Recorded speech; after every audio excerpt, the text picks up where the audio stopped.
శ్రీ గురుభ్యో నమః. శ్రీ మహాగణపతే నమః. ధనుస్సు రాశి వారికి రాబోతున్నటువంటి డిసెంబర్ నెల ఎలా ఉంటుందని చూద్దాం. డిసెంబర్ నెలలో ధనుస్సు రాశి వారికి సానుకూలమైనటువంటి ఫలితాలు గోచరిస్తూ ఉన్నాయి. గురువు వక్రగతిలో కొనసాగుతున్నటువంటి గురువు జన్మరాశిలోకి డిసెంబర్ 6వ తారీఖున సంచారం చేయబోతున్నాడు. కరెక్ట్గా సమసప్తక స్థితిలో సప్తమంలోకి రాబోతున్నాడు. 180 degreesలో చెప్పాలంటే కరెక్ట్గా గురువు యొక్క దృష్టి జన్మరాశి మీద కరెక్ట్గా జన్మరాశి మీదకి ఉంటుందన్నమాట. ఇది యోగకారకమైనటువంటి ఫలితాలు ఇవ్వగలుగుతుంది. ముఖ్యంగా ఆరోగ్యపరంగా కొంచెం సానుకూలమైనటువంటి ఫలితాన్ని ఇవ్వగలుగుతుంది. వైవాహిక జీవితంలో వివాహ ప్రయత్న సంబంధితమైన విషయాలు, పునర్వివాహ ప్రయత్న సంబంధితమైన విషయాల్లో కూడా అనుకూలంగా ఉంటుంది. ఈ రాశిలో ఉండేటువంటి వారికి నూతన గృహ కొనుగోలు, వాహన కొనుగోలు సంబంధితమైన విషయాల్లో కొంచెం సౌలభ్యంగా ఉండేటువంటి స్థితిగానే చెప్పచ్చు. ముఖ్యంగా దూర ప్రాంత ప్రయాణ సంబంధితమైన విషయాల్లో కూడా కొంచెం అనుకూలంగా ఉంటుంది. గురువు యొక్క దృష్టి వక్రగతిలోనే కొనసాగుతూ ఉంటాడు. తర్వాత డిసెంబర్ నెలలో కూడా గురువు యొక్క స్థితి సప్తమంలో సంచారం చేస్తూ ఉన్నాడు. ఇటువంటి స్థితి వచ్చేటప్పటికి రాశిలో ఉండేటువంటి వారికి కొంచెం అనుకూలంగా ఉంటుంది.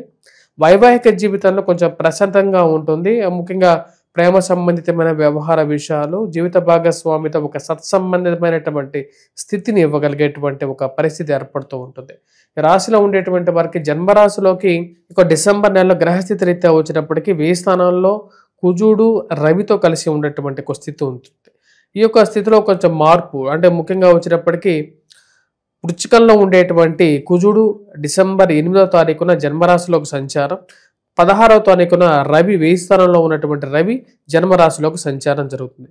జన్మరాశిలోనే వచ్చేటప్పటికీ త్రిగ్రహ యోగం చతుర్గ్రహ యోగంగా మారుతూ ఉంటుంది. ఈ రాశిలో ఉండేటువంటి వారికి త్రిగ్రహ యోగం చతుర్గ్రహ యోగం రీత్యా ఎటువంటి ప్రభావం వస్తుందని చూసినట్లయితే 1000 స్థానంలో ఉన్నటువంటి పాపగ్రహాలైనటువంటి కుజుడు రవి యొక్క కలయిక, కుజుడితో కలిస్తేనే గ్రహయుద్ధం జరుగుతూ ఉంటుంది.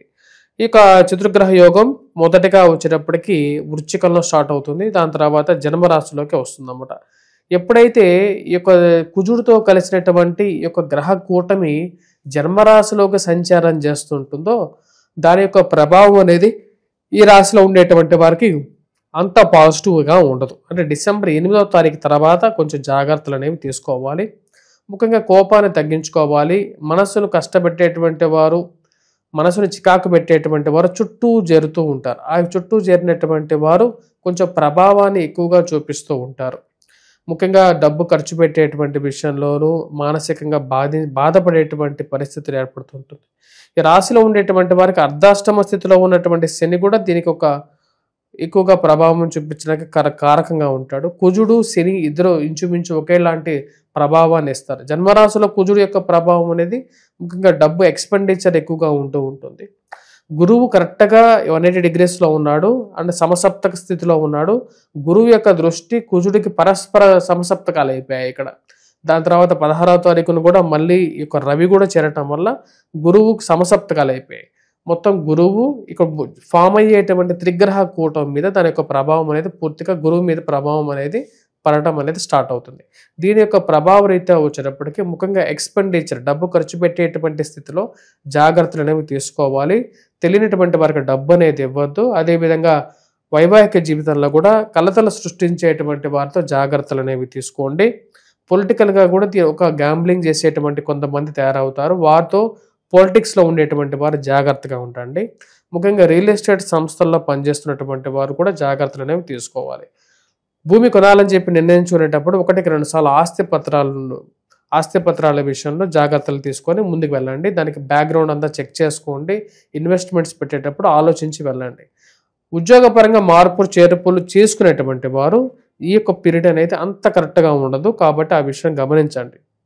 ఎవరో మీకు ఏదో మంచి ఆఫర్ వచ్చిందని చెప్పేసి నమ్మబలికి టక్కని మంచిగా ఉన్నటువంటి ఉద్యోగాన్ని మానేసేసి తెలియనటువంటి ప్లేస్కి వెళ్ళొద్దు. ఎందుకంటే అక్కడ పోయి కష్టపడేటువంటి పరిస్థితికి మిమ్మల్ని ఇన్వైట్ చేస్తున్నారని చెప్పి తెలుసుకోండి. మీ యొక్క జాతకరీత్యా అది కరెక్ట్గా ఉన్నట్లయితే మీరు ప్రయత్నం చేయొచ్చు. మీ జాతకరీత్యా కొంచెం సపోర్ట్గా ఉన్నట్టుగా ఉంటుంది. తర్వాత అయినా సరే కొంచెం బెటర్ టైం వస్తుందని చెప్పి వెళ్ళొచ్చు. కాకపోతే గ్రహస్థితి జరుగుతున్నటువంటి త్రిగ్రహ కూటమి ముఖ్యంగా వీరిలో భాగస్వాములు వచ్చినప్పుడు కుజుడు, బుధుడు, రవి, శుక్రుడు కూడా అవుతాడు. అంటే నెల చివరికి శుక్రుడు కూడా దీనిలో జాయిన్ అవుతాడు అన్నమాట. ఈ చతుర్గ్రహ కూటమిగా మారుతుంది. ముందుగా ఉండేటువంటి వారు మొదటిగా వచ్చేటప్పటికి కుజుడు ఎంటర్ అవుతున్నాడు. దాంతోపాటు బుధుడు, దాని తర్వాత రవి వీళ్ళందరూ కూడా జాయిన్ అవుతున్నారు. అంటే త్రిగ్రహ కూటమి వృశ్చికంలో జరిగింది ఇక్కడ చతుర్గ్రహ కూటమిగా మారుతున్నది అన్నమాట. జన్మరాశులకు జరుగుతున్నది. ఆ యొక్క ప్రభావం అనేది కొంచెం ఎక్కువగా ఉంటుంది కాబట్టి డిసెంబర్ నెలలో ఈ రాశిలో ఉండేటువంటి వారు కొంచెం జాగ్రత్తలు తీసుకొని ముందుకు వెళ్ళండి. దీని యొక్క ప్రభావ రీత్యా వచ్చేటప్పటికి ముఖ్యంగా ఈ రాశిలో ఉండేటువంటి వారు ముఖ్యంగా ఇన్వెస్ట్మెంట్స్ పరంగా స్పెక్యులేషన్స్లో కూడా జాగ్రత్తగా ఉండండి. ఆర్థికపరమైనటువంటి అస్థిరత్వం అనేది ఏదైతే కొనసాగుతుందో ప్రపంచవ్యాప్తంగా అది అలాగే కొనసాగుతుంది. నెక్స్ట్ 8 years కూడా ఇలాగే ఉంటుంది. ఆర్థికమైనటువంటి అస్థిరత్వం అనేది ఆర్థికమైనటువంటి అస్థిరత్వం కొనసాగుతున్నప్పుడు మన ఇన్వెస్ట్మెంట్స్ పరంగా కూడా కొంచెం జాగ్రత్తలు తీసుకోవాలి. వోల్టైల్గా ఉండేటువంటి మార్కెట్స్లో మనీ అనేది ఎక్కువగా పెట్టద్దు. ఆ విషయాన్ని గమనించండి. ఈ రాశిలో ఉండేటువంటి వారికి ముఖ్యంగా వచ్చినప్పటికీ విద్యార్థులు విద్యా సంస్థల్లో పనిచేస్తున్నటువంటి వారికి సానుకూలంగా ఉంటుంది. గురువు యొక్క దృష్టి జన్మరాశి మీద ఉన్నందువలన జూన్ వరకు కూడా గురువు సప్తమంలోనే ఉంటాడు. అదొక అడ్వాంటేజ్ ఈ యొక్క రాశిలో ఉండేటువంటి వారికి. ఎందుకంటే జూన్లోనే ఈసారి వచ్చినప్పటికి గురు సంచారం ఉంది. అప్పటి వరకు గురు సంచారం లేదు. సో కాబట్టి మనం ఇప్పటి నుంచి లెక్కేసుకుంటున్నా సరే అంటే ఇది ఇంకా డిసెంబరే కాబట్టి జూన్ అనేది ఇంకా 6 months అనేది ఉంది.